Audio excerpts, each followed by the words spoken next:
চলেন। আমাদের নবী যখন মক্কা থেকে হিজরত করে বাবা মদিনায় যায়, তো মদিনার লোকেরা নবীকে পাওয়ার জন্য সবাই বাড়িতে বিছানা লাগিয়ে দিয়েছে। আমার নবীকে পাওয়ার জন্য সবাই বলছে বাবা আমার বাড়ি হুজুর একটু চলেন। আমার নবী দেখলো আমি একটা নবী, আমাকে সবাই ডাকছে কার বাড়ি যাবর, কার বাড়ি ছাড়বো। বাবা যদি একটা পাকা বাড়িতে চলে যেতে বলবে যে নজর ভাল্লাই, গরিবের বাড়ি গেল না, বলবে কিনা? বাবা আমার নবী বলল বাবা রে শোন, তোরা রাগ করিস না, আমাকে সবাই ডাকছিস, আমি একটা মানুষ কজনের বাড়ি যাব? আমি যে উঁটটার উপরে চেপে আছি, এই যে উঁটের নাকিলটা আমি ছেড়ে দিলাম, আমার উঁট যার বাড়ির সামনে বসে যাবে নবী আমি ওখানে নামে যাব। দোষ লাগবে তো উঁটের লাগা, আমার লাগে? উঠকে নবী বললেন না যে অমকের বাড়িতে বসিস। এবার বাবা কি করলো জানেন মা বোনেরা, বলে ঠিক আছে হুজুর, আল্লাহ আল্লাহ করে সবাই যে উঠরে আমার বাড়ির সামনে বসে যায়, ওই উঠ হুজুর আমাদের বাড়ির সামনে বসে যায়, কিন্তু উঠটা কারো কথায় শোনে, খালি ঘুরে চলে যাচ্ছে। লোকে বলছে উটের কি মাথা খারাপ হয়ে গেল, আরে আমার বাড়িতে না বসবে ওর বাড়িতে বসবে, কিন্তু ঘুরছে কেন? এই উঠ এমন করে ঘুরিস কেন? ওর বলছে আল্লাহর বিনা হুকুমে, আরে আমি তো জানি একটা গাছের পাতা ঘুরে না, একটা গাছের পাতা হিলে না, হিলালে জিভা হিলবে না, আল্লাহর বিনা অর্ডারে। ওর বলছে শোনো আমি যত লিয়া ঘুরছি এত দূর লিয়ে একটা আল্লাহর ঘর মসজিদ হবে। আমি ঘুরছি, আল্লাহ আমাকে ঘোরাচ্ছে, এটা মসজিদের এরিয়া করছি। এই যে আপনারা মাদ্রাসার এরিয়া কষে রেখেছেন, মাটি ফেলে রেখেছেন, দূর থেকে বুঝতে পারছি এটা মাদ্রাসার এখান থেকে জায়গা এরিয়া কষে রেখেছে। আমার মা বোনের আগো, আমার ভাইরা আব্বা জানেরা সুবহানাল্লাহ সুবহানাল্লাহ। এইবারে বললাম উট আমার ইমাম হাসান বলল সবাই তো তোমরা আমাকে চাইছো, আমি কার বাড়ি যাব, কার বাড়ি থাকবো? যাই হোক বাবা উনি একজনের বাড়ি গেল, আমার সঙ্গে তোমরা ওখানে দেখা করে নিও। এবার হাজারে হাজার মানুষ, হাজার হলো নবীর নাতি আমার মা ফাতেমার বড় বেটা, সবাই তার সঙ্গে দেখা সাক্ষাৎ করতে যাই, মুরিদ হয়। এমনি করে বাবা থাকতে লাগলো। ওই যে বাবা জুব্বা পরা মারওয়ান, ওই চক্রান্ত চলেছে বাবা, ওখান করে দুশ্মন পাঠিয়েছে, ওখানে দুশ্মন ছেড়ে দিয়েছে মুআজ্জাজ সামাইনে কেরাম, ছেড়ে দেওয়ার পরে ইমাম হাসানকে মারার বাবা চক্রান্ত করেছে। কিন্তু যে লোকটা মারবে চিন্তা করছে ফাঁকা পাওয়া যায় না। সব সময় লোক, একটা পীর সাহেব যদি আপনাদের দেশে আসে তার পিছনে 10টা-20টা লোক থাকে, এমপি এমএলএ আসে তাদের পিছনে বাবা বডিগার্ড থাকে, মারা অত সহজ লাই। বাবা রে চিন্তা করলো কি করে কি করা যায়। এই লোক গলার মতো আমাকে একদিন টুপি টাপা পরে নামাজ পড়তে হবে, মুরিদ হতে হবে। আমার ইমাম হাসান রাদিয়াল্লাহু তাআলা আনহু বসে আছেন বাবা, ওই দেশের বাবা জুমার মসজিদে নামাজ পড়তে গেছি। এবার নামাজ পড়া হলো, নামাজ চলছে, লোকজন নামাজ পড়ে চলে গেল। মসজিদের পাশে একটা লোক কেবল বসে আছে। একটা লোক যখন বসে আছে, যে লোকটা ওনাকে মারবে ওনার কাছে অস্ত্র আছে বাবা, এবার মারবে, কিন্তু চিন্তা করলো এখানে নয়, আমি আগে একটু মুরিদ হয়ে যাই। ইমাম হাসান রাদিয়াল্লাহু তাআলার কাছে হাঁটুতে হাঁটু লাগিয়ে বাবা বসে গেল। বসে বলে হুজুর আমি খুবই গুনাহগার পাপী, আমাকে একটু দয়া করে আপনি মুরিদ করেলেন, আপনি নবীর নাতি, একটু আমাকে মুরিদ করেলেন, এই জন্য আপনার কাছে এসেছি। এখন কার মনে কি আছে কে বলবে বলেন তো? মা বোনেরা, এই যে আপনারা এতগুলা মা বোন এসে কে কোন মন লিয়ে এসেছে, আমার ভাইরা বাবারা এসছে, কে কোন মনে এসেছে কে বলবে বলেন? বলা যাবে না। কারণ হলো এটাই যে এই মনের কথা যদি জানে একমাত্র আল্লাহ রসুল ছাড়া কেউ বলতে পারবে না। ওই লোকটা 2 হাঁটু ভিড়িয়ে দিয়ে বসে গেল। আমার ইমাম হাসান তোবা তাহির করিয়ে লোকটাকে মুরিদ করে নিল। ঠিক আছে, মুরিদ করে নিয়ে ঠিক আছে হুজুর তাহলে আমি এখন আসি, পরে আবার আসবো, চলে গেল। মুরিদ যখন হয়ে গেছে এবার কাছে কাছে ভিড়াভিড়ি করলে আর কেউ আমাকে সন্দেহ করবে না। যেই লোকটা মসজিদে বসেছিল এই লোকটা জিজ্ঞাসা করছে, হুজুর ওই লোকটা কি বলছিল আপনাকে? আমি তো মসজিদের এক কর্নারে ছিলাম। কি বলছিল আপনাকে? বলে সে বলছিল আমি গুনাহগার পাপী, আপনি হলেন নবীর নাতি, আমাকে একটু মুরিদ করলেন। বলে হুজুর দিয়ে মুরিদ করলেন? বলে হ্যাঁ। হুজুর গো আপনার ভুল আমি ধরিনি, একটা কথা বলছিলাম কি, ওই লোকটা তাকানেটা ভাল লাগছিল না, একটু বেয়াদব বেয়াদব মনে হয়েছিল লোকটাকে। একবারে আপনার হাঁটুতে হাঁটু ঠেকিয়ে বসছে, এত বেয়াদব। হুজুর আমার সন্দেহ হয় এ লোকটা মুরিদ হতে আসেনি গো, এ লোকটা আপনার জান নিতে এসেছিল। হুজুর জোরে বলে সুবহানাল্লাহ। আপনার জান নিতে এসেছিল হুজুর। আমার বড় সন্দেহ হয় ভালো মানুষের ভালো ধারণা। আমার ইমাম হাসান বলে বাবা মানুষকে ভালোবাসতে শিখো, এটাই মহান ধর্ম রে। ওই লোকটা যতক্ষণ না অন্যায় করবে অন্যায়কারী বলা যাবে না। ঠিক আছে হুজুর মাফ করবেন। তবে হুজুর আমার মনে 12 থেকে 14 আনা সন্দেহ, এটা আপনার দোস্ত নাই, দুশ্মন আছে, জানের দুশ্মন। ঠিক আছে এমনি করে চলে গেল বাবা। চলে যাওয়ার পরে 2-4 দিন এইভাবে আসা যাওয়া করে, সুযোগ পাই না, মারার সুযোগ পাই না, সবসময় লোকজন আছেই। একদিনকার ঘটনা বাবা, জায়নামাজে বসে আছেন, বেটা ছেলেরা নামাজ পড়ে, ডান পাটাকে খাড়া করে মায়েরা বাঁদিকে দুপাপ বিছিয়ে দেয়, অমনি করে বসে আছে। আর যে লোকটা আঘাত করবে হুজুরকে মারবে, ওই লোকটা দেখলো একটা লোক কেবল মসজিদে বসে আছে। যে লোকটা বলছিল আমার সন্দেহ হয়, ওই লোকটা মসজিদে বসে আছে রে মা। আর এই দুশ্মনটা মারওয়ানের লোক একবার ডানে দেখে, একবার বামে দেখে, একবার পিছনে দেখে যে মারিয়া দৌড়া পালাইতে পারবো কি পারবো না, ফের ধরা পড়ে না যায়। এবার বাবা আগা পাছা ভাবনা চিন্তা শেষ করে দিয়ে বাবা আঘাত করে দিয়েছে। আর যেমনি আঘাত করে দেওয়া রক্তে লালে লাল হয়ে গেল বাবা, দিয়ে তো পালিয়ে গেল। ওই লোকটা যে মসজিদে বসেছিল বলে হুজুর আমি বলেছিলাম আমি একটা ছোট মুখে কথা বলবো, আপনি আমার কথাটা মানলেন না। আসলে আপনার কাছে এই হলো ডুপ্লিকেট মুড়ি, আপনার হাঁটুতে হাঁটু ভিড়িয়ে বসেছিল, ওই ব্যক্তি আপনাকে রক্তে লালে লাল করে হুজুর পালিয়ে গেল। কি করা যাবে? লোকটা বলল আমার নবীর নাতি গো, আমার মা ফতেমার বেটা গো, আজ কহবতি করছে গো, আল্লাহ চোখের পানি ধরে রাখা যায় না। চিন্তা করলো ওই লোকটাকে আগে ধরবো, আমার হুজুরের হায়াত যদি থাকে কিছু হবে না, কিন্তু আমার হুজুরকে এখন সুস্থ করতে গেলে ওই লোকটা পালিয়ে যাবে, ধরা পড়বে না। তাড়া করলো বাবা। এবার তাড়া করে বাবা তার কলা ধরে টানতে টানতে নিয়ে আসা হলো। আনার পরে বলে হুজুর এই দেখেন আপনার সেই হাঁটুতে হাঁটু লাগা মুড়িটা, এটাই হলো ডুপ্লিকেট মুড়ি। আপনাকে আগেই বলেছিল হুজুর, আমার কথা শুনলেন না। এই লোকটাই আপনাকে আঘাত করে আপনাকে রক্তাক্ত করে পালিয়ে যাচ্ছিল, ওকে আমি তাড়িয়ে ধরে নিয়ে আসলাম, খালি আপনার হুকুমের অপেক্ষা। এই হুজুর একবার খালি অর্ডার দেন, একবারে গরু জবাই করা করে জবাই করব, একে কচু কাটা করব, একে চাকা চাকা করে কেটে মসজিদে রক্তে লালে লাল করে দেব। হুজুর একটু অর্ডার দেন। আমার ইমাম হাসান বলে বাবা রে এটা হলো মসজিদ, আমার নানা বলেছিল মসজিদ বাইতুল্লাহ, মসজিদ হলো আল্লাহর ঘর। আল্লাহর ঘরে মানুষ কাটতে হয় না, আল্লাহর ঘরে দুনিয়ার কথা বলতে হয় না, আল্লাহর ঘরে কারো হিংসা করতে হয় না, আল্লাহর ঘরে প্রতিশোধ নিতে হয় না। ওরে বাবা তোমরা কি জানো না? ওকে ছেড়ে দাও ছেড়ে দাও। আমার না ইসলাম প্রচার করার জন্য গেছিল তায়েফে। আমার নবী 63 বছরের জীবনে নবীকে জিজ্ঞাসা করা হয় নবী গো আপনার 63 বছরের জীবনে সব থেকে আপনার কষ্ট হয়েছিল কোথায়? আমার নবী ঝাড়া করে কেঁদে বলে বাবারা ওই আমার ভক্তরা সাহাবারা, আমার 63 বছরের জীবনে আমি সব থেকে কষ্ট পেয়েছিলাম ওই দেশটার নাম হলো তায়েফ। আহা, নবীকে রক্তে লালে লাল করে দিয়েছিল।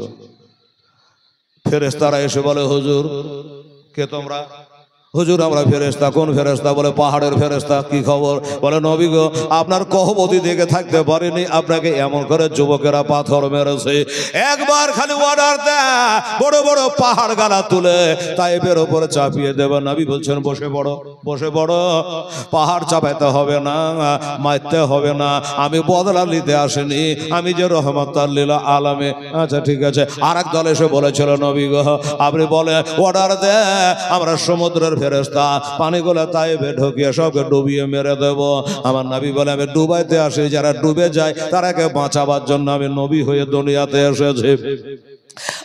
আর এক দল এসে বলে নবী গো আমাদের অর্ডার দেয় আমরা ঝড়ের ফেরেশতা, এত জোরে ঝড় বইয়া দিব ওদের বাড়ি ঘরের নাম নিশান কিছু রাখবো না। আমার নবী বলে বাবা আমি মিটাতে আসিনি, জাগাতে এসেছে, বসে যাও। আমার নানা তাদের জন্য আল্লাহর কাছে দোয়া করেছিল, আল্লাহ আমাকে তারা নবী হিসাবে মানে না, আমাকে চিনতে পারে না, আমাকে কষ্ট দিয়েছে, আল্লাহ তারাকে তুমি মাফ করে দেও। আমি যে সেই নবীর কোলে মানুষ হয়েছি রে, হাসান বলছে আমি যে সেই নানার কোলে খেলি রে, আমি সেই নানার নাতি রে, আমি কেমন করে বদলা নিতে পারি? ছেড়ে দাও, আল্লাহর রাস্তায় ছেড়ে দাও। লোকটা অনুতপ্ত স্বীকার করে চোখের পানি ফেলতে ফেলতে চলে গেল। আর আমার ইমাম হাসান রাদিয়াল্লাহু তাআলা কে বলে হুজুর আপনার যে যে রক্তাক্ত অবস্থায় এই মসজিদে তো আর থাকা যাবে না। একটা ভক্ত একটা মুরিদ ওনাকে ওখান থেকে তুলে নিয়ে নিজের বাসাতে নিয়ে বিছানা করে দিল। হুজুর থাকেন, এই অবস্থায় যাওয়া যাবে না, আপনি এইখানে থাকেন। থাকতে লাগলেন। এত ব্যথা, এত ব্যথা, রাত দিন ঘুম নাই, ঘুম নাই। আমার মা বোনেরা গো একটা রোগীর যারা সেবা করে তারাও কম রোগী হয় না মা। তাছাড়া নবীর নাতি বলে কথা, আমার মা ফতেমার বেটা বলে কথা, আলীর বেটা বলে কথা, বাড়ির লোকগুলোকে ঘুমাইতে পারে না। বাবারে এমনি করে কয়েকটা রাত্রি কেটে গেল। একদিনকার ঘটনা হচ্ছে বাবা শুনুন, আমার মা বোনেরা একদিন রাতের বেলা আমার ইমাম হাসান জানে একটু নিন চলে গেছে, ঘুম চলে গেছে। বাড়ির মানুষগুলো মনে করলো হুজুরের মনে হয় ব্যথা কমে গেছে, এই জন্য হয়তো একটু ঘুমটা লেগেছে, আমরা একটু ঘুমিয়ে নি। তারা একটু ঘুমিয়ে গেছে। আর হঠাৎ করে ইমাম হাসানের ঘুম আসেনি গো। আবার আল্লাহ তার মার সাথে দেখা করাবার জন্য একটু ঘুম দিয়ে দিয়েছে, একটু ঘুম দিয়ে দিয়েছে বাবার চোখে। আমার ইমাম হাসান ঘুমিয়ে গেছে। আর ঘুমের ঘুরে স্বপ্ন চোখে জানে মাকে দেখতে পাচ্ছি, মাকে দেখতে পাচ্ছি। মা গায়ে হাত বোলাচ্ছে, বেটা হাসান রে তোর কষ্টে ছেড়ে আমি কবরে থাকতে পারবো না রে বেটা। এ বাবা হাসান রে তোর ব্যথায় আমার কলিজায় আঘাত লাগে রে, আমি মদিনা থেকে চলে এসেছি বেটা, তুই আবার পহিলকার বেটা রে। ওরে এ বাবা হাসান রে ওই মারওয়ারে চক্রান্তে পড়ে বেটা ওই মদিনা থেকে তোর আশাটা ঠিক হয়নি বেটা। যেটা হয়ে যাবার হয়ে গেছে, আমি তোর মা হিসাবে বলতে এসেছি রে বেটা। তাড়াতাড়ি করে কারো দ্বারা তোর ছোট ভাই আমার ছোট বেটা ইমাম হুসাইনকে তো ডেকে বেটা, আর ইমাম হুসাইনকে ডেকে পাঠিয়ে বেটা রে তোর ভাইয়ের সাথে মদিনায় চলে যা। এটাই হলো তোর মায়ের আদেশ। বাস কথা বলতে বলতে অমনি জানে মা কোথায় গায়েব হয়ে গেল, মা জানে কোথায় হারিয়ে গেল। ইমাম হাসান রাদিয়াল্লাহু তাআলা আনহু স্বপ্ন ভেঙে গেল। আর অমনি জানে মা বলে চিৎকার করে উঠলো।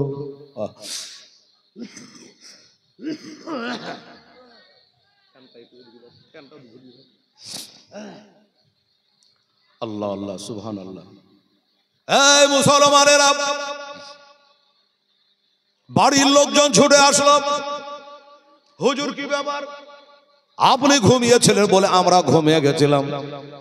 হঠাৎ মা বলে কেন কাঁদেন? বলে বহুদিন আগে মাকে হারিয়েছি, অনেকদিন আগে মাকে হারিয়েছি। আজকে একটু আবার স্বপ্ন ঘুম এসেছিল, ওই ঘুমের ঘরে আমার নিজের মাকে দেখলাম গো। আমার মা এসে গায়ে হাত বোলাচ্ছে, আর মা আমাকে বলল তাড়াতাড়ি মদিনায় চলে আয়। আমি আর ঘুম ভাঙার পরে ঘরের কোনায় কোনায় খুঁজে বেড়াচ্ছি, চারিদিকে দেখছি, কিন্তু আমার মা না। মায়ের মতো দরদি কেউ হবে না বাবা গো। আমার মা বোনেরা তাই বলছে, আমার মা আমাকে বলল তোর ছোট ভাই হোসাইনকে ডেকে এখান থেকে তুই মদিনায় চলে যা। আহা, আচ্ছা মাকে ইন্তেকালের পরও একবার দেখলাম, সুবহানাল্লাহ। হায় রে দরদে দরদিনী মা। ওরে ছেলে যখন কোথাও যায় তখন মায়ের দিলে সন্দেহ নাই, ছেলে যখন বাইরে যায় তখন মায়ের দিলে সন্দেহ নাই। কখন ফিরিবে বাচ্চা আজ পারি, তো দাঁড়াও মাকে দেখি, নয়ন ভৈরা মাইরে দেখে রে গ্রামবাসী, একটু দাঁড়াও মাকে দেখি। ওরে মা যদি যাই গো মরে, কে ডাকবে আর বেটা বলে, মা যদি যাই গো চলে, কে ডাকবে আর যাদো বলে, কে বলিবে খেয়েছ না কে খাবে কি, একটু দাঁড়াও মাইরে দেখি, নয়ন ভৈরা মাইরে দেখে রে গ্রামবাসী, একটু দাঁড়াও মাইরে দেখে। তোমরা সাদা কাপড় পরাইয়া খাটের উপর শোয়াইয়া, সাদা কাপড় পরাইয়া কাঠের উপর শোয়াইয়া, মাইরে তোমরা কই যাইতে চলইয়া রে গ্রামবাসী, একটু দাঁড়াও মাইরে দেখি, নয়ন ভৈরা মাকে দেখে রে গ্রামবাসী, একটু দাঁড়াও মাইরে দেখি। বাবা এখানে অনেক মাহারা বাবাহারা সন্তানহারা আপনারা আছে বাবা গো। ঘড়ি বলছে হেলাল 1.5 ঘন্টা তোর বলা পার হয়ে গেল, 1 ঘন্টা 35 মিনিট বলা হয়ে গেল। আমি বলতে থাকবো, একটা কথা খালি আপনাদের বলবো, আজকে দ্বিতীয় রাত বিরক্ত করব না ভাই। এই যে এখানে আপনারা মাদ্রাসা কায়েম করবেন, আমি জোড়হাত করে বলবো গোটা গ্রামবাসীকে এক মত এক প্রাণ হয়ে কাজটা করবেন। আমরা সবাই নবীর উম্মত। আচ্ছা ভাই, এই পরে তো আছে কালেকশন দেবেন, শেষের দিনে দেয় মানুষ। আমি 10টা খোদার বান্দাকে এইখানে একটা কথা বলবো যে ভাই এই মাদ্রাসা তো কায়েম হবে, 10টা করে সিমেন্টের বস্তা আপনারা বাকিতে লেখান না, কাজ চালু হবে তখন দিয়ে দেবেন। মা নিজের মায়ের নামে পারা যাবে, 10,000 20,000 টাকা দাম নাই, 10টা সিমেন্টের বস্তা ভিত করবে, কাজ লাগবে, আপনি দিয়ে দেবেন। এরকম 10টা ভাই দিলে কাতরা কাতরা দাঁড়িয়ে বিশাল ফোটাই ফোটাই দরিয়া হয়ে যায়। আজাদ শেখ, আজাদ শেখ ওইখানে খাতা কলম আছে নাকি অফিসে? আজাদ শেখ বাবজি আমার চট করে বলেছেন আমি একটা 10 বস্তা সিমেন্ট দিয়ে দেবো। আলহামদুলিল্লাহ, নারে তাকবীর নারে রিসালাত। আমার বাবজি জনাব মোহাম্মদ আজাদ শেখ জোরে বলো জিন্দাবাদ। উনি 10 বস্তা। কেউ লেখেন আপনাদের কমিটির মধ্যে একটা জোড়া হন, কেউ বাবু হাত তোলেন, ফাট করে বল, দেরি করলে হবে না, আমাকে জীবনী শেষ করতে হবে, অনেক কথা বলার আছে, গোটে কারবালা বাকি আছে, দুঃখের বয়ান বাকি আছে। মা গো সোনামণিরা, আজকে আমার হাসানের কাফন দাফন শেষ করব, সভা সমাপ্তি হবে ইনশাআল্লাহ। তো খালি একটা ঝলক কোন ভাই যদি পারেন, আর অফিসে যারা বসে আছেন আপনারাকে বলি খাতা কলম তাহলে নিয়ে এখানে আসেন, ধরে বসলে হবে না দাদা। হ্যাঁ আছে বাবা, কোন একটা ভাই আমার দাদা আমার একটু জোড়া হওয়ার জন্য হাত তোলেন তো আল্লাহর রহমতে আল্লাহ আপনাকে দেওয়ার তৌফিক দান করবে। মাকে যদি ভালোবাসে সে মায়ের নামে দেখেন তো কেজিওটার নাম কি, নাম বলেন?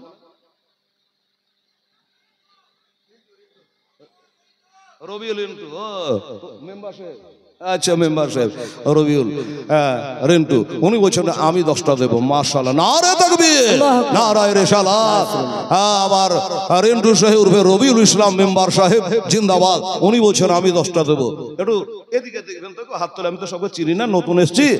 2টা হলো, আর একটা কি আছে ভাই?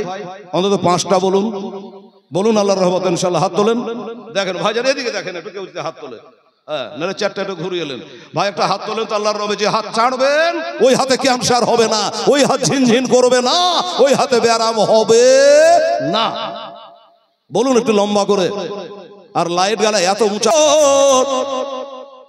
কাঁদিও না এখন। এই বাবা ছেলেরা, এই আমার মা বোনেরা 5 বস্তা করে দুজনা পারে কেটে দেখতে হবে বাবু, কেউ একটা। কালকে যারা গেছিল কালেকশনে, এই ছেলের যারা বেচবালা আছে, নাম তো জানছে না, 2টো ছেলে যত বউবের ভিতরে মা বোনদের কাছে দে তো মা আমার 5টা করে দুজন আপনাদের, তাহলে আর একটা বেড়ে যাবে। 2টা হয়েছে, গজালা শেষ করবো, একটা ছোট্ট করে মিনি দোয়া করে দেবো, বাস জীবনী আগে বাড়াবো। আল্লাহ আল্লাহ সুবহানাল্লাহ আলহামদুলিল্লাহ। কি বাবা পারা যাবে না?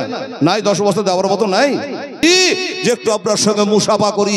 5টা সিমেন্টের বস্তা দেনে বালা, ইয়া ইলাহি রহম ফরমা, মুস্তাফাকে বসতে, ইয়া রাসূলুল্লাহ কারামকে দিয়ে, খোদাকে বসতে, মুশকিল হালকা শাহে, মুশকিল কুশাকে বসতে, কারবালায় রাত শহীদে কারবালাকে বসতে। সুবহানাল্লাহ। আচ্ছা হুজুর এইদিকে ঘুরে বসেন তো, এইদিকে মুখ করে, এখানে আচ্ছা বলুন তাহলে এই আজাদের 10 বস্তা লেখেন তো, এই যে বসে আছে। আর আমাদের রবিউল সাহেব এই মেম্বার সাহেব, উনি 10 বস্তা দিয়েছে, 10 10 20। কিন্তু আমি একটা পার্টি পানো না রে বাবা, 30 পারা কোরআন শরীফ, আর একটা দিলে হতো। আমি 5 বস্তা করে বলবো, এই যুবক ছেলেরা পারবি না বাবা তোরা 5টা সিমেন্টের বস্তা? 2টা ছেলে উঠাই বাবু, একটু দেখি ভাট করে উঠে আসো, 5 বস্তা করে দেবেন ইনশাআল্লাহ, উঠাই তাড়াতাড়ি করে। সুবহানাল্লাহ সুবহানাল্লাহ। আর যতগুলো আমার মা বোনের আছে, 2-4টা ছেলে ওখানে নামে ফিল্ডে নেমে যেত, 2টা করে বস্তা আনলে 30 বস্তা নিয়ে চলে আসতো। সুবহানাল্লাহ আলহামদুলিল্লাহ। এই বাবু তাড়াতাড়ি আসো তো, বলো।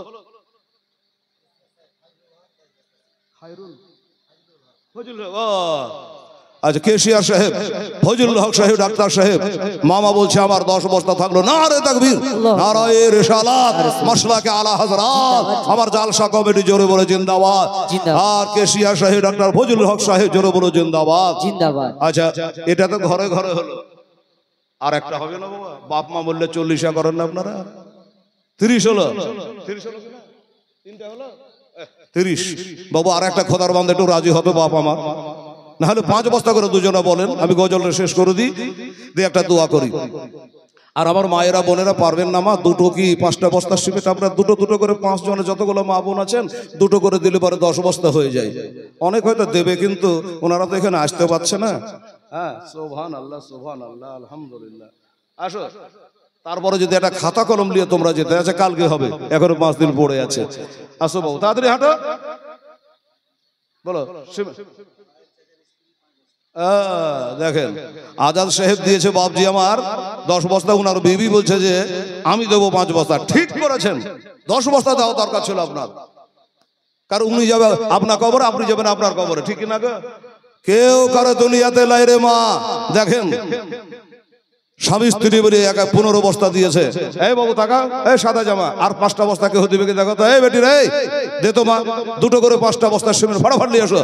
আর যারা নগদ দিছে নিয়ে আসো, একটু বেশি বেশি করে দেবেন ইনশাআল্লাহ আলহামদুলিল্লাহ। ওরে শোনে না বাড়ির লোক জো, কাঁদিও না আর কান্দে আলাপ হবে কে? তোমরা আতর গোলাপ দিয়া আমার মাইরে দাও সাজাইয়া, আতর গোলাপ দিয়া আমার মাইরে দাও সাজাইয়া, জন্মের মতো দাও না বিদায় করে রে গ্রামবাসী, একটু দাঁড়াও মাইরে দেখি নয়ন ভৈরা মাকে দেখে রে গ্রামবাসী, একটু দাঁড়াও মাইরে দেখি।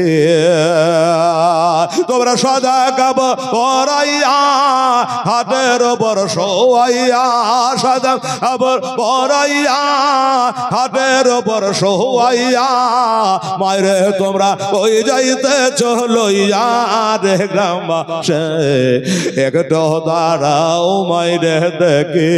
নয়ন ভৈরা মায়েরে দেখে রে গ্রামবাসী একটু দাঁড়াও মায়েরে দেখে। এই বাবা 5টা বস্তা অন্তত দেন। ওনারা স্বামী স্ত্রী মিলে 15 বস্তা দিয়েছে, দিয়ে 35 বস্তা হয়েছে, 40 হয়ে যাক। আসেন। আর বাবু সিমেন্ট টিমেন্ট আছে কি? আচ্ছা 2 বস্তা।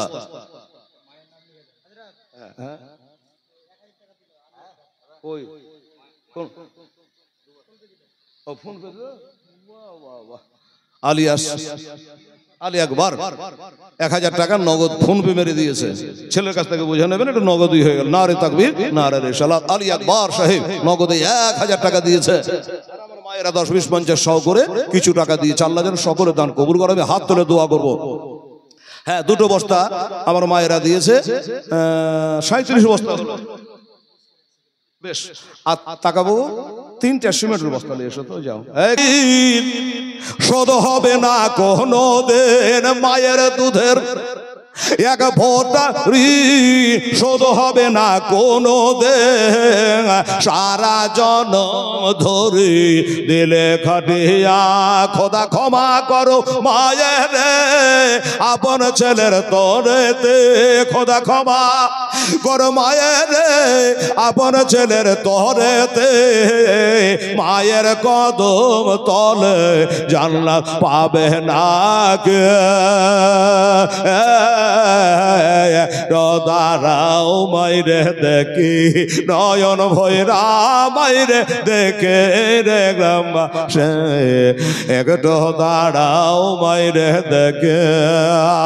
ওরে সাদা কাপড় পরাইয়া হাতের ওপর শোয়াইয়া মাইরে তোমরা কই যাইতে চলইয়া রে গ্রামবাসী একটু দাঁড়াও মাইরে দেখে। আল্লাহুম্মা সাল্লি আলা সাইয়্যিদিনা মাওলানা মুহাম্মাদ ওয়া আলা আলি সাইয়্যিদিনা ওয়া আলা আলি সাইয়্যিদিনা মাওলানা মুহাম্মদ সাল্লাল্লাহু আলাইহি সাল্লাম। ছেলে বোধহয় সিমেন্ট পায়নি, তার লাগে আস্তে আস্তে মন খারাপ হাঁটছে। আস্তে আস্তে সিমেন্ট পেলে একবারে দূরে দূরে হেঁটে চলে আসতো। পাই আছো নাকি? কি পাড়া? হুমায়ুন। ঠিক করে লেখেন 1 বস্তা দিয়েছে। হ্যাঁ রে ভাই হুমায়ুন সাহেব 1 বস্তা বলেছে, একবারে 1 বস্তা দিতে হবে না? 2টা দিলে বাড়িতে বকতো নাকি? না বাড়ি ঘর হড়বড়িয়ে পড়ে যেত।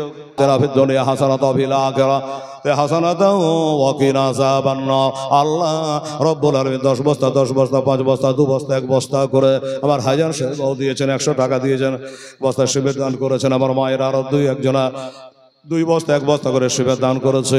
আল্লাহ তাদের নিয়ে তাদের কাছে মায়ের জন্য, বাবার জন্য, স্বামীর জন্য, ছেলের জন্য, দাদু দাদি, নানা নানি, শ্বশুর শাশুড়ির জন্য আল্লাহ একজন ফোন পে 1000 টাকা নগদ দিয়েছে। ওদিক থেকে সাদ্দা হোসেন 500 টাকা দিয়েছে। ইয়া আল্লাহ আমার মা বোনেরা কমিটির দ্বারা 100 200 500 করে দিয়ে পাঠিয়েছেন। আল্লাহ গো রব্বুল আলামিন কে কি নিয়াতে দিয়েছে তুমি ভালো জানো। আল্লাহ সকলে দান করা মেহেরবানি করে আমার নবীর ওসিলা আল্লাহ কবুল করো। আমার হোসেনের গলা কাটা রক্তর দোহাই আল্লাহ তুমি কবুল করো। আমার মা ফাতেমার গায়ে চাদর মোবারকার দোহাই আল্লাহ তুমি কবুল করো। আমি সেরে কোথা মুশকিল কোষার ওসিলা করে বলি আল্লাহ যার নামটা শুনে গা থেকে কলেরা ভালো হয়ে যায়, বিদায় হয়ে যায় আল্লাহ শালের ওসিলা করে বলি, 5 পাঞ্জাতনের ওসিলা করে বলি আল্লাহ সমস্ত দানকারীদের দান আল্লাহ তুমি কবুল কইরা না। সুবহানা রাব্বিকা রাব্বিল ইজ্জাতি আম্মা ইয়াসিফুন ওয়া সালামুন আলাল মুরসালিন ওয়া আলহামদুলিল্লাহি রাব্বিল আলামিন। আমিন সুম্মা আমিন। বাহাগেলা ইলাহা ইল্লাল্লাহু মুহাম্মাদুর রাসূলুল্লাহ। আল্লাহুম্মা সাল্লি আলা সাইয়্যিদিনা মাওলানা মুহাম্মাদ ওয়া আলা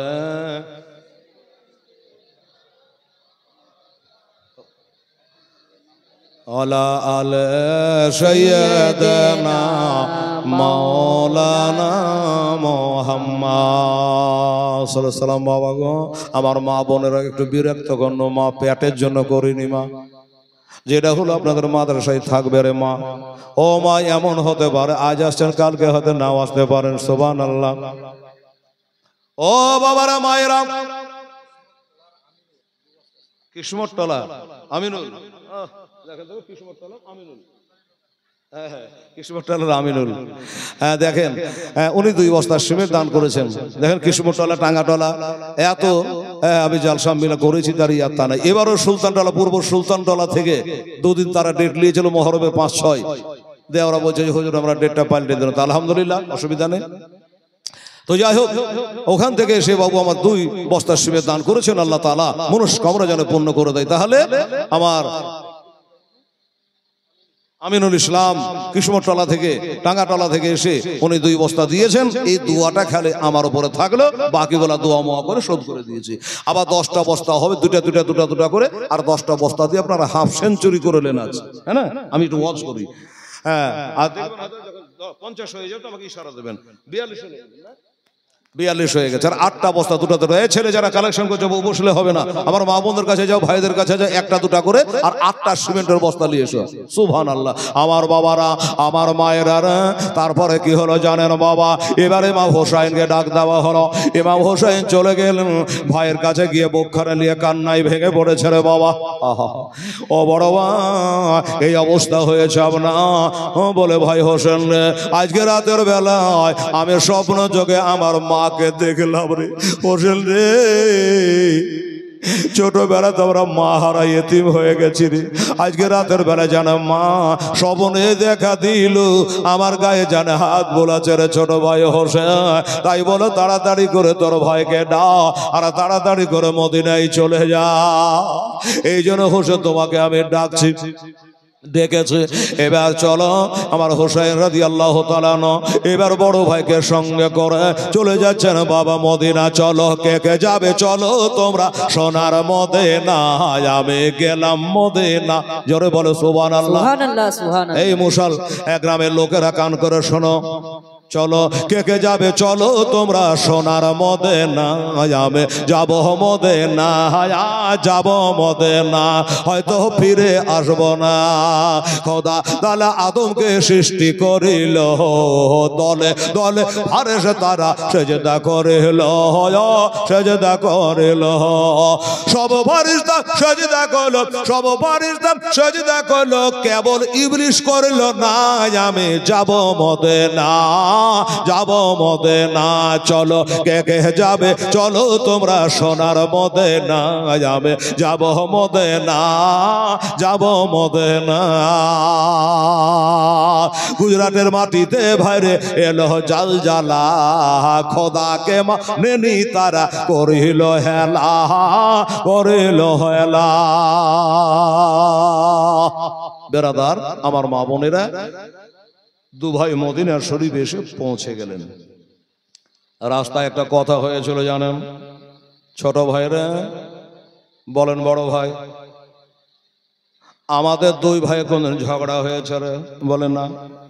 2 ভাই কোন রাগারাগি হয়েছে? বললো না। তবে একটা কথাই বলে মা, হাঁড়ির পাঁজরে হাঁড়ি থেলে টাক্কর লাগতে পারে রে মা। এই বাজার হাটে ঘুরতে গেলে ভিড় ভাড়ে মেলাতে তো ঠেসাঠেসি হতেই পারে, এটা নিয়ে বোম ফুটাফুটি করলে তার হবে না। কি বলেন আপনারা? এই বাবা বুঝাবার লেগে বলছে বাবা, কথাই বলে হাঁড়ির পাঁজরে হাঁড়ি দিলে একটু বাঁধে। তো বাবা একবার বাচ্চাকালে হাসান হোসেন একটু বাবা কথা হয়ে গেছিল। এবার 2 ভাইয়ে কথা বলা বন্ধ। 1 দিন গেল, 2 দিন গেল, 3 দিনের দিন আমার ইমাম হাসান বড় ভাই চলে আসলো। বড় ভাই চলে আসলো কারণ আমার নবীর ইন্তেকালের সময় 7.5 বছর বয়স হলো, আর 13টা হাদিসের হাফেজ ছিল। সুবহানাল্লাহ। হোসেন রে, ছোট ভাই একটা কথা বলবো। আমার নানা বলেছে মুসলমানে রাগারাগি করে 3 দিনের বেশি থাকতে না, যদি থাকো আমার নানার উম্মাত থেকে বাদ হয়ে যাওয়া। আজকে সন্ধ্যা লাগলে 3 দিন হয়ে যাবে রে হোসেন। হোসেন বলছে দাদা গো, নবীর হাদিস তো ফেলে দেওয়া যাবে না, মানতেই হবে গো দাদা। তবে আমার নানা যে আর একটা কথা বলেছে, ওটা হাদিস আমার জানা আছে। কি হোসেন বলে না দাদা, আমার নবী বলেছে ওই 3 দিনের ভিতরে যে আগে সালাম করে দিবে, আগে যে কথা বলবে সে আগাম জান্নাতে যাবে। সুবহানাল্লাহ। যেই বলেছে বাবা, অমনি ভাইয়ের হাত ধরে সালাম করে বাবা মেল হয়ে গেল। এগুলা করেছে বাবারে। কোরআন বলে বিসমিল্লাহির রহমানির রহিম, লাকাদ কানা লাকুম ফি রাসূলিল্লাহি উসওয়াতুন হাসানা। নিশ্চয় আমার নবীর আদর্শই তোমাদের জন্য উত্তম আদর্শ। আর ওই আদর্শবান নানার কাছে এগুলা শিক্ষা তারা পেয়েছে রে বাবা। মেল জেলে হয়ে গেল। ভাই ভাই ঝগড়া করে থাকবেন না। আর আমাদের মধ্যে কি হয়, যদি রাগারাগি হয়, যদি দম যায় তাও বেটাকে কানে কানে ফুসুর ফুসুর করে বলবে যে ওই পাড়ার রহিম যেন আমার জানা জানা পড়ে, আর মাটি যেন আমাকে না দেয়। মানে মরে যাচ্ছে, ওর রাগ কিন্তু মরেনি। আছে না আমাদের মধ্যে? ও বাবা গো, আমার মা বোনেরা এবার বলল ভাই হোসেন রে, হয়েছিল আমরা মিটিয়ে নিয়েছি, আজকে বাড়ি যাচ্ছে। আমি দুনিয়াতে যে কদিন বাঁচব রে, আমি তোর ঘরখানে থাকব রে ছোট ভাই। হোসেন বলে আমার ভাগ্য ছাড়া ভাগ্য নাই, আমার বড় ভাই আমার বিছানায় ঘুমাবে। এবার কমে কি বলে, প্রথমবারে বলল আমি নানার রওজা পাকে থাকবো। মামার ইমাম হোসেন বলে নানার রওজা পাকে নাতি থাকবে, আমি মানা করার কে? তাই থাকবেন। চলে গেল। এবার কদিন থাকার পরে আমার হোসেন বলে দাদা গো, এই রওজায়ে পাকে ৭৭,০০০ নূরের ফেরেশতা নবীকে সালাম করার জন্য সকালে আসে। আবার বৈকালে নতুন করে ৭০,০০০ নূরের ফেরেশতা আমার নবীর রওজা পাকে সালাম করার জন্য আসে। একবার যে আসে, দ্বিতীয় বর্ষে আর সুযোগ পায় না, চান্স পায় না। এত পবিত্র জায়গা, এখান করে আপনার আর থাকা চলবে না, চলুন বাড়ি চলে। এবার বাড়ি যাবে। হোসেন ইমাম হাসান বলল হোসেন রে, আমি বাড়ি যাব, কিন্তু দুনিয়াতে যে কদিন আল্লাহ হায়াত রেখেছে আমি কিন্তু তোর ঘরে থাকবো। আচ্ছা ঠিক আছে থাকবে। এবার হোসেনের ঘরে থাকতে লাগলো বাবা। আমার মা বোনেরা ওই ঘরে থাকতে লাগলো। মারওয়ান চক্রান্তকারী দেখলো হোসেন তো আবার চলে এসেছে, কিন্তু এখন তো আপাতত বাড়িতে আছে। আবার বাবা জাসুসি লাগিয়ে দিয়েছে, আবার গোয়েন্দা লাগিয়ে দিয়েছে। আবার বাবারা একদিন আমার ইমাম হাসানের বিবি, ও বাবা আমার আবুল কাসেমের আম্মা জান হাসেন বানু বলছে জৈনব রে, আজকে রাতের বেলাতে আমি বাড়িতে থাকবো না। ও জান কোথায় যাবে? বলে আমার স্বামীর বিকলি দেখতে পারি না, আমার স্বামীর কষ্ট দেখতে পারি না, তাই আমার স্বামীর জন্য আমি নবীর রওজা পাকে দোয়া করার জন্য যাব। রাত্রি বেলায় যাব, রাস্তাঘাটে লোকজন যখন কেউ থাকবে না, মক্কা মদিনাতে বাবা আমার মা বোনেরা দিনের বেলায় একটা বেটি ছেলে দেখা যায় না বাবা। যারা হজ করতে যায় তারাই বোরকা পরে থাকে, স্থানীয় দেখা যায় না। ও বাবা দোস্তরা, রাত্রে বেলাতে বোরকা পরে নিজের স্বামীর সঙ্গে দুই একটা দেখা যায়। আমার আম্মারা হাসেন বানু বলল আজকে রাতের বেলাতে যখন মানুষজন রাস্তাঘাট ফাঁকা হয়ে যাবে, তখন নবী রওজা পাকে যাব আমার স্বামী ইমাম হাসানের জন্য দোয়া করতে। আমাদের দুশমনের কমে না, এর আগে 5 বার বিষ দিয়েছে, নবী রওজাতে গিয়েছে, বিষ পানি হয়ে গেছে, বেকার হয়ে গেছে। আমি রাত্রে থাকবো না, কোনো দুশমনে করে যেন বৃষ্টিস দিয়া না দেয়। দেখে থাকবি। বলে ঠিক আছে দেখে থাকবো। চলে গেল বাবা। আমার নবী রওজা পাকের জালি, আমার নবী পাকের রওজা পাকের জালির একটু দূরে দাঁড়ায়া নিজের স্বামীর জন্য, আপনারা যেমন সিমেন্ট অনেক মা বোনের টাকা পয়সা 10-20 যা পারলেন দিলেন, স্বামীর নামে বেটা বেটি নয়। ও বাবা হাসেন বানো চোখের পানি ফেলায় আল্লাহ তাআলার কাছে কাঁদে, আল্লাহ গো আমার স্বামীর যদি হায়াত থেকে থাকে আল্লাহ, আর বিকলি দেখতে পারি না, আর কষ্ট দেখতে পারি না গো আল্লাহ, তাকে তুমি সেভাবে কল্যাণ দান করো আল্লাহ, তাকে আরো গোলাপ করো আল্লাহ, তাকে ভালো করে দাও গো। এই করে যত কথা মনের কথা কইছে, গোটা রাত্রি বাবা কাঁদছে। ওদিকে কি হলো দেখেন বাবা, ইমাম হাসান রাদিয়াল্লাহু তাআলা আনহু একটু বাবা ঘুমিয়ে গেছে। এটা ঘুমিয়ে গেছে, চোখ বন্ধ করেছে। আজরে পাঁজরে যারা ছিল তারাও বাবা ঘুমিয়ে গেছে। আর এক দুশ্মন চলে এসেছে বাবা, চুলের খোপার ভিতরে একটা শুকনা বিষের বড়ি নিয়া। ওই বিষের বড়িটা কেমন ছিল জানেন মা? হীরকচূর্ণ জহরের বড়ি। এর আগে যেগুলো দিয়ে চল আলাদা বিষ ছিল, এটা খুব পাওয়ার আলা বিষ, হীরের গুড়ে। একটু ভিতরে দিতে পারে কলজাকে কাটে দিবে বেলেটের মতন।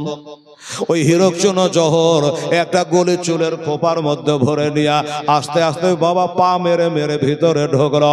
এবার ঢোকার পরে দেখছে হাসেন বানু আজকে নাই, কাশেমের মা বাড়িতে নাই, এই সুযোগে বিষটা দিয়ে দেব। এবার চলে আসলো। আজর পাঁজরে খেজুর আছে, মধু আছে, পানি আছে, অনেক খাবার আছে।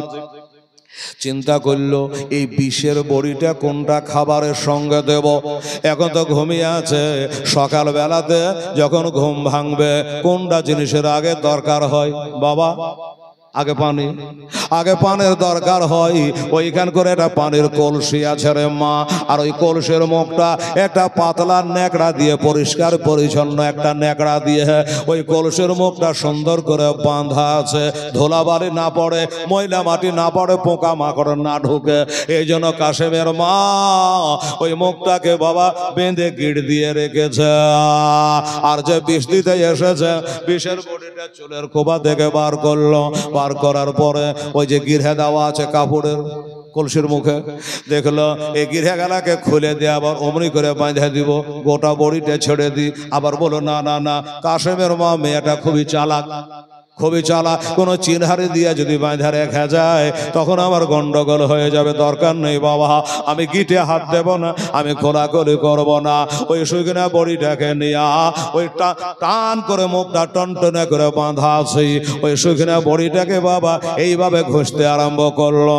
আমার মা বোনেরা সকাল বেলাতে যে আপনারা নাস্তা পানি করে রুটি বানা, আটা চালেন, ময়দা চালেন, চালন দিয়ে যখন চালে আটা গালা নিচে পড়ে যায়, চুকর গালা আটকা যায় গো মা, অমনি করে ওই শুকনা বিষের বড়িটাকে নিয়ে ওই ন্যাকড়াতে ঘষতে আরম্ভ করলো।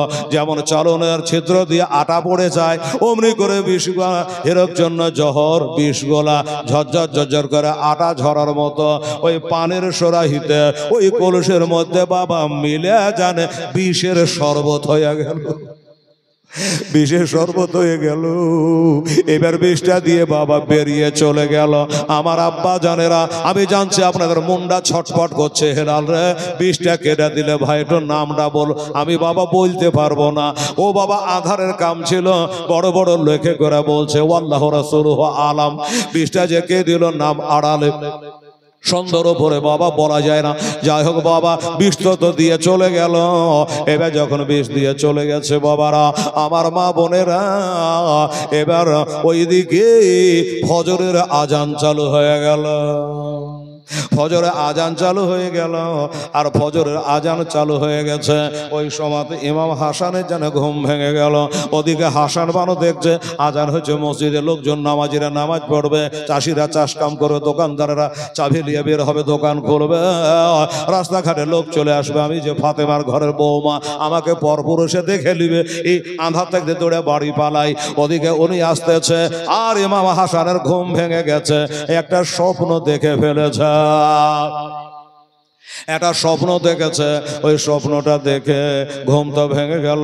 আর একটা কথা মনে রাখবেন মা বোনেরা, ফজরের আজানের সময় যে স্বপ্নটা দেখে ওটা সত্য হয়ে যায় রে মা। এবার স্বপ্ন দেখেছে, বলো গো আমার হাসান বানু কই, আমার হাসান বানু কই, আমার বড় বিবি কই, আমার বড় বিবি কই। আমার প্রফেসর সাহেবকে সাক্ষী রেখে একটা কথা বলি, বাবা ইমাম হাসানের বিবি কয়টা জানা আছে? ইমাম হাসানের বিবি কয়টা? তারা কত জান্নাতি মানুষ, কত ভালো মানুষ। বাবার ইমাম হাসানের বিবি লিখছে শৌকে করিব, 100-র কাছাকাছি। কোরআন বলে ফানকে হুমা তাবালাকুম মিনান নিসা মাসনা ওয়া সুলাসা ওয়া রুবা, 2টা 3টা 4টার বেশি বিবি একসঙ্গে রাখতে পারবে না। ও বাবা তাহলে 100টা কেন? দেখুন কেতাবে লিখেছে যে একটা মেয়েকে বিয়ে করে 2 দিন 3 দিন রাখতেন আর তালাক দিয়ে দিতেন।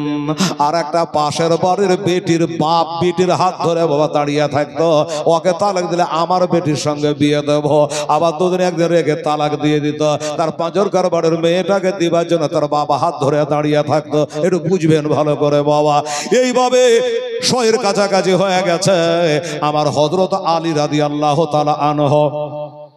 হযরত আলী এই জন্য বলতো, এই আমার দেশের মানুষেরা বাবারা শোনো, এ বিটিয়ালারা কান করে শোনো, আমার বেটা হাসানের সাথে তোমরা বিটির বিয়ে দিও না, ও 2 দিনের বেশি রাখে না। এমনি করে লেখা আছে, 2 দিন 3 দিনের বেশি রাখে না, তাকে তালাক দিয়ে দেয়। এই কথাটা শুনে কি লাগছে বলেন তো? মনে হচ্ছে বাপ বেটাতে ঝগড়া আছে না, কিন্তু আসলে তা নাই। আসলে কি জানে, এবার বাপকে জিজ্ঞাসা করেন আলাদা করে, কেন এই কথা বলতেন আর ইমাম হাসানকে বলতেন তালাক দিতেন কেন, আপনি বলে একে একে বাপ বেটার উত্তরটা শুনেলেন বাবা। ইমাম হাসানকে জিজ্ঞাসা করা, হুজুর লোকে কি বলবে, অন্য জাতিরা কি বলবে, 2 দিন 1 দিন করে আপনি রাখেন, তালাক দিয়ে দেন কেন?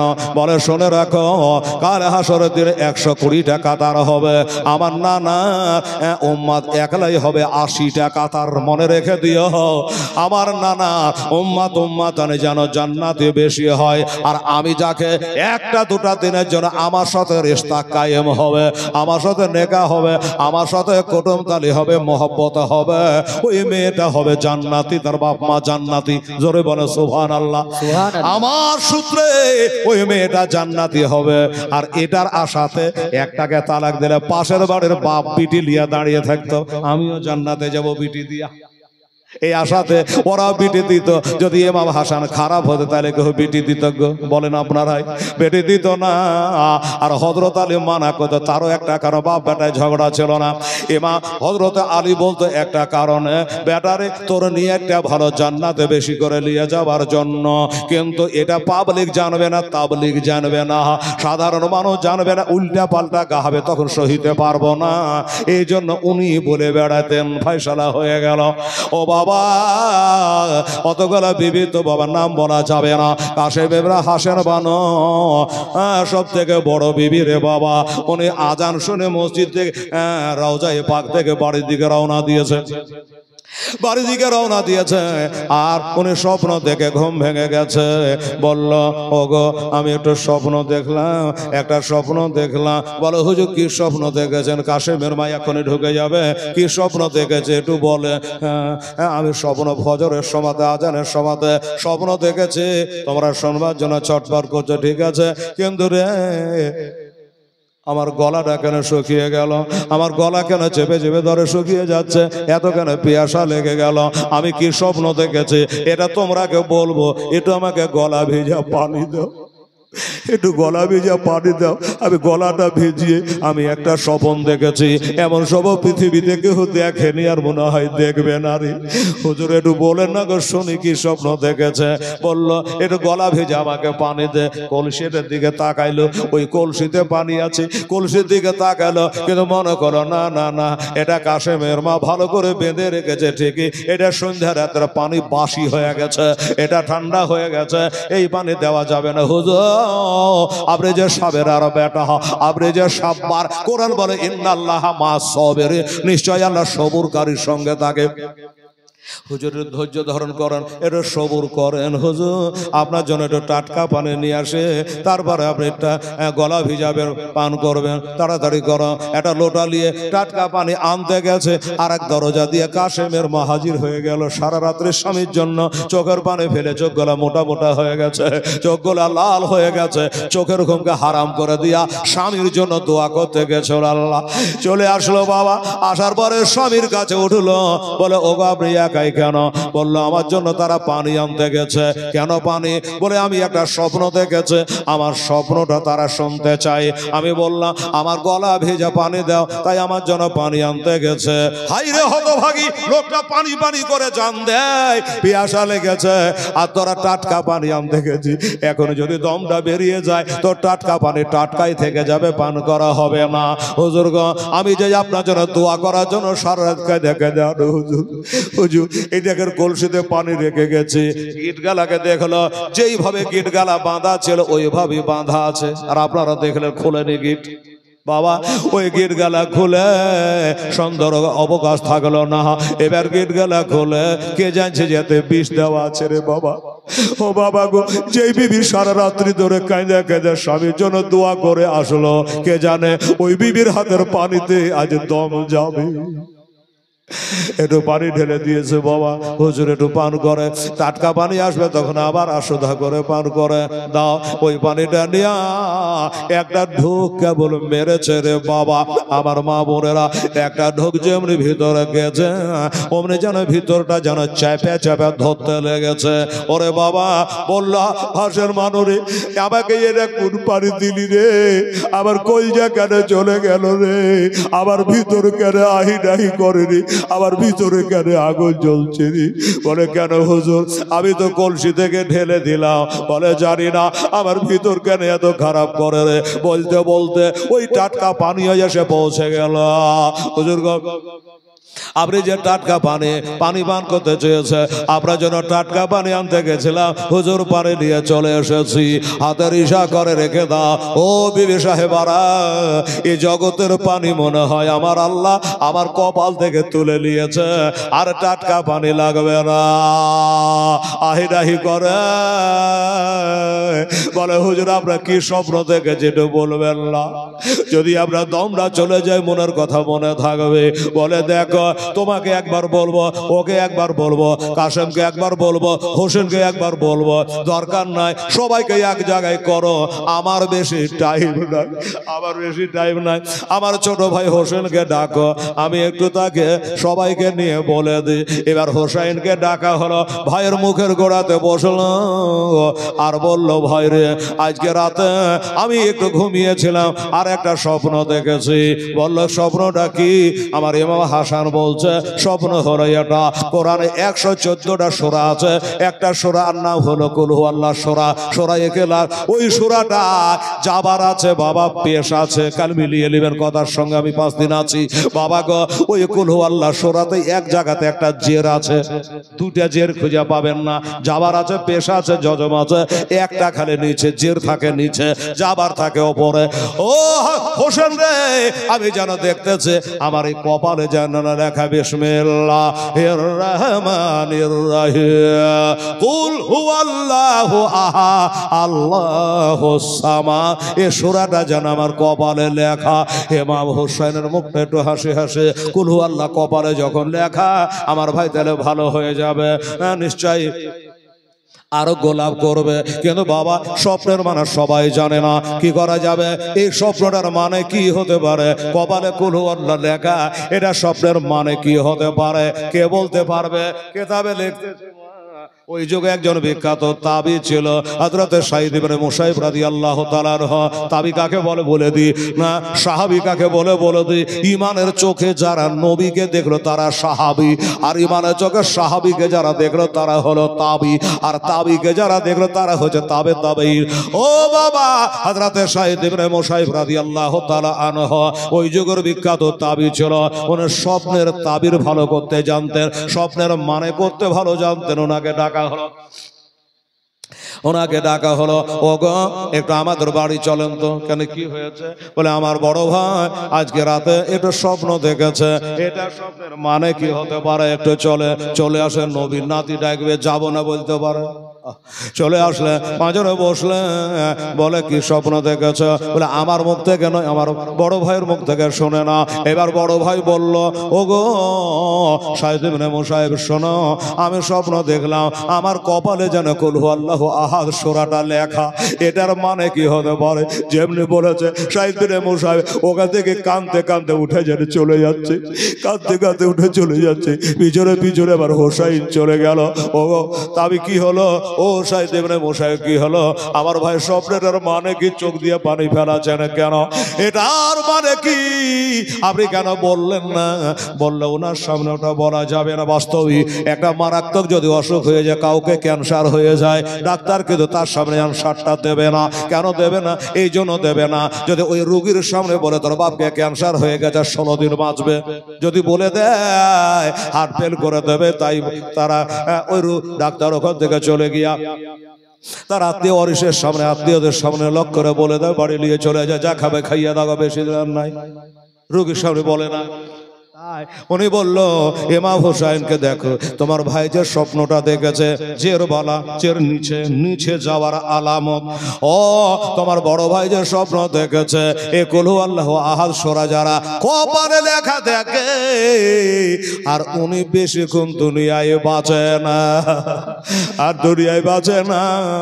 এই জন্য ওনার সামনে বললাম না, সাইডে এসে আপনাকে বলে দিলাম। উনি বলে চলে গেল।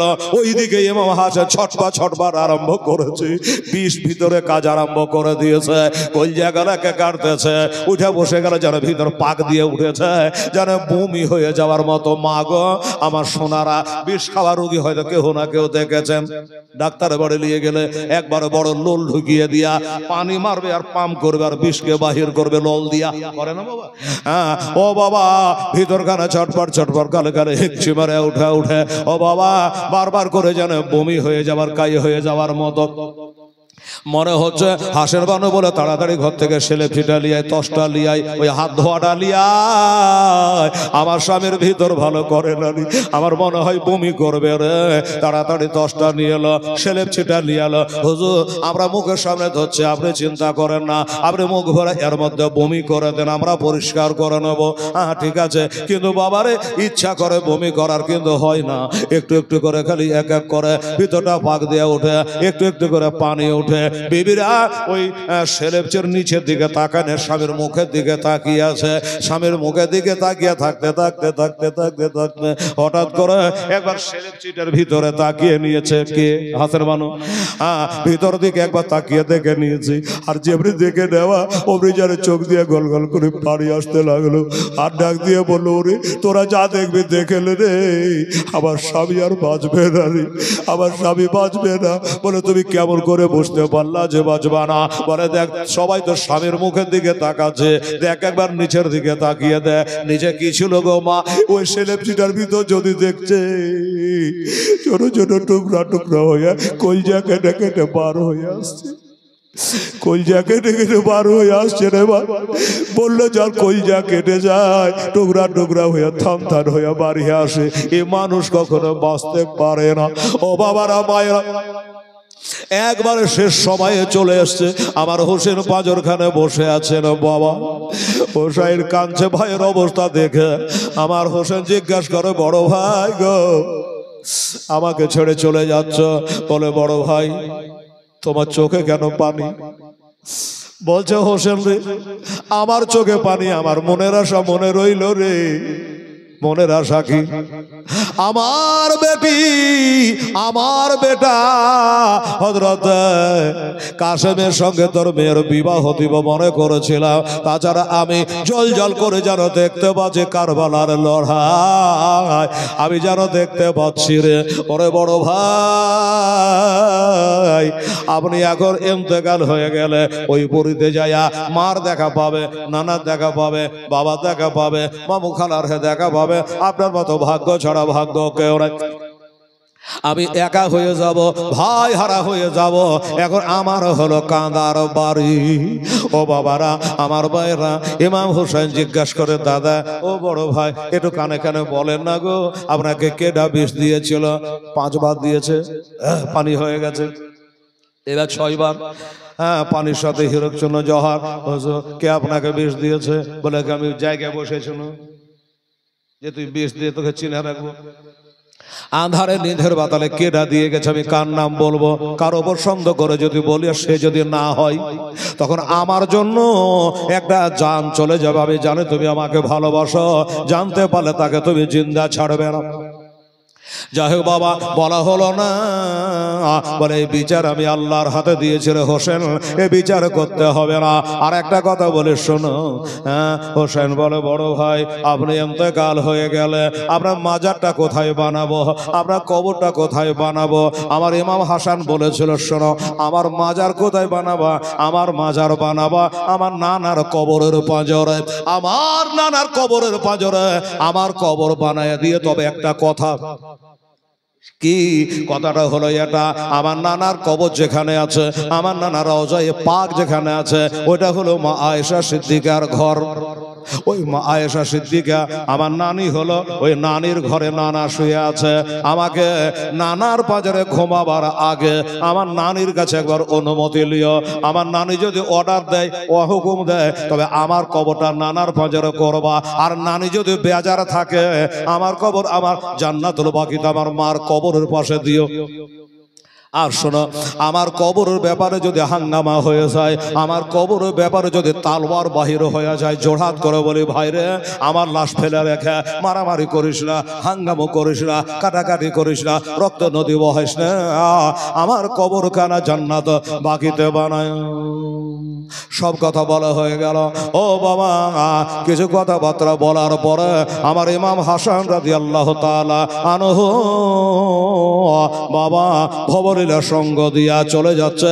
কাশেম কয়, কাশেমের হাতটা ধরে হোসাইনের আধা দিয়ে বলছে, কাশেম রে আমি চলে যাচ্ছি রে বেটা, শুনে রে আমার নানাই একটা হাদিস বলেছে রে।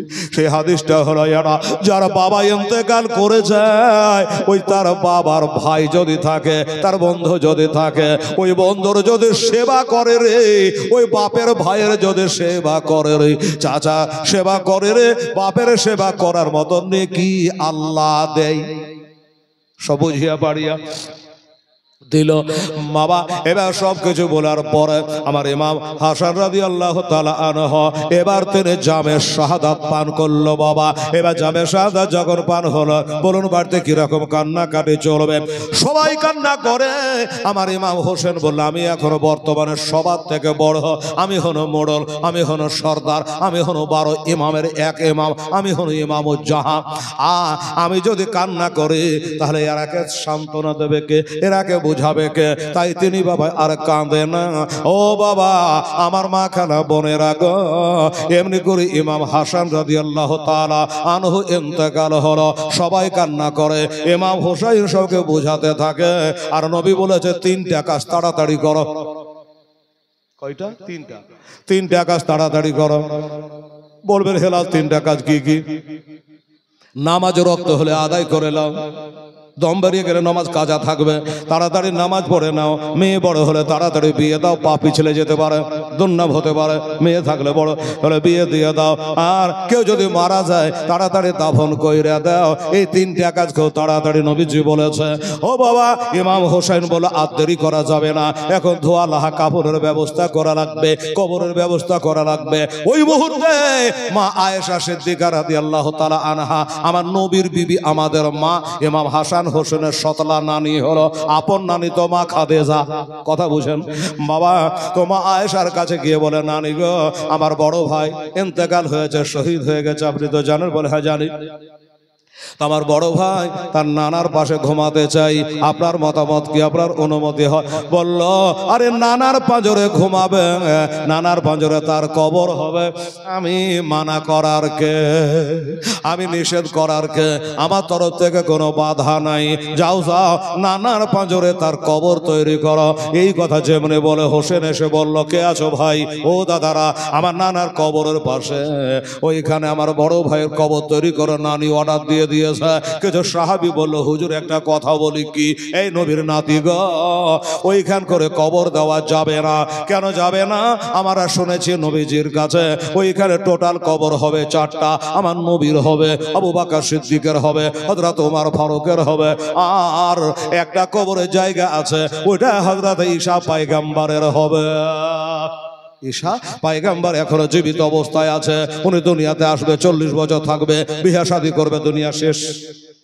এই বাবা, তো ওনার কবরটা হবে, ঈসা আলাইহিস সালামের কবর হবে আমার নবীর রওজা পাকের কাছে। এটাই শুনেছে, এইখানে কবর দেওয়া যাবে না। যেমনি বলেছে যাবে না, ইমাম হুসাইনের মেজাজ জানে গরম হয়ে গেল। তোরা কারারে? আমার নানির ঘর, নানি অর্ডার দিয়েছে নানার পাঁজরে নাতে ঘুমাবে, আর তোমরা কেন বারণ করবা? রাগের চোটে সানা করে তালবার বাহির করে নিয়েছে। হযরত আলীর বেটা বলে কথা। মন মেজাজ ঠিক নাই, তালওয়ারটা বাহির করে নিয়েছে। আর যেমনি তালওয়ার বাহির করে নেওয়া, তালওয়ারের সামনে একটা সাহাবী দাঁড়িয়ে গেল বাবা। ওই সাহাবীটা এমন একটা সাহাবী, বুখারী, মুসলিম, আবু দাউদ, তিরমিজি, ইবনে মাজাহ, নাসাঈ, পৃথিবীর এমন কোন হাদিসের পাতা না ওই সাহাবীর নাম লেখা নাই। আমার মাওলানা শেখ জান, আপনাদের ইমাম সাহেব জানে বাবারা, উনি হলো হযরতে আবু হুরায়রা রাদিয়াল্লাহু তাআলা আনহু। আবু হুরায়রা সামনেখানে দাঁড়িয়ে গেল, যিনি আসহাবে সুফফার মধ্যে একজন। উনি বলল, হুজুর, ওকে ইমাম হোসেন, একটা কথা স্মরণ করিয়ে দিই। কি কথা স্মরণ করাবেন বলুন? বলল, আপনার বড় ভাই না একটা কথা বলেছে আমার কবরের ব্যাপারে, যদি তালওয়ার বাহির হয়ে যায় খবরদার আমার কবর করো জান্নাতুল বাকি আর সে কাউকাবের বাগানে, যেখান করে আমার আম্মা ফাতেমা শুয়ে আছে ওইখানে আমার কবর বানায় দিও। বলুন এই কথা বলেছে কিনা? আর যেই বলেছে স্মরণ করিয়ে দিয়েছে, অমনি জানে হোসেন বুজুক্কু ছেলে বুঝে গেল এই কথা কিন্তু বলেছে। তালওয়ার খাপের মধ্যে ঢুকাইয়া দিল, তালওয়ার খাপের মধ্যে ঢোকায় দিল। আর লোকজনকে বলল, ও গো, তাহলে দেরি কেন, তাড়াতাড়ি করো ওই জান্নাতুল বাকি। ওরে বাবা রে, কোন পিঠের ভালাই চলে হেলাল। আমার মা ফাতেমার কবরে দাঁড়িয়ে কেঁদে কেঁদে আসলাম ভাইজান। ওই মসজিদের নববীর সামনে বাবা গ্রিল দিয়ে ঘেরা আছে। ও বাবা, হাজী সাহেবদের ঢুকতে দেয়, বেশিক্ষণ থাকতে দেয় না রে বাবা, পুলিশে দাঁড়িয়ে নিয়ে বেড়ায়। বাবা গো, ওইখান করে মা ফাতেমা তো জাহরা রাদিয়াল্লাহু তাআলা আনহার মাজার শরীফ, এক পাশে হাসান, এক পাশে হোসাইন, ডান পাশে ইমাম হাসানের কবর তৈরি করা হলো। ও বাবা, ওইখান করে তার কবর হলো সাজায়া গো জায়াতে মোরে সজনে তোরা আতর গোলাপ ছিটিয়ে দে মোরে, আজ শেষবারের মতো বিদায় দে মোরে সজনে তোরা আতর গোলাপ ছিটিয়ে দে মোরে, আমার আসল বাড়ি যেতে দে মোরে সজনে তোরা শেষবারের মতো বিদায় দে মোরে। আমার মায়েরা, বাবু ইকো বাড়াতে হবে না, একরকম রাখবা। ওটা শায়ের ইসলাম যারা গজাল গায় ওরা ওগুলো করে। শুনুন তো বাবা, এই 8টা 42 আছে বাবারে, একটা ওয়াজ আজকে হয়ে গেল, হ্যাঁ না, একটা ওয়াজ হয়ে গেল। কাল থেকে ইমাম হোসেনের বয়ান হবে। একটা লোককে উঠবেন না মা, আমার বোনেরা ভাইরা, শেষ দোয়াটা করতে হবে। দোয়া না করে যাবে তো ভুলে রাস্তা ভুলিয়ে দিয়ে কোন দিক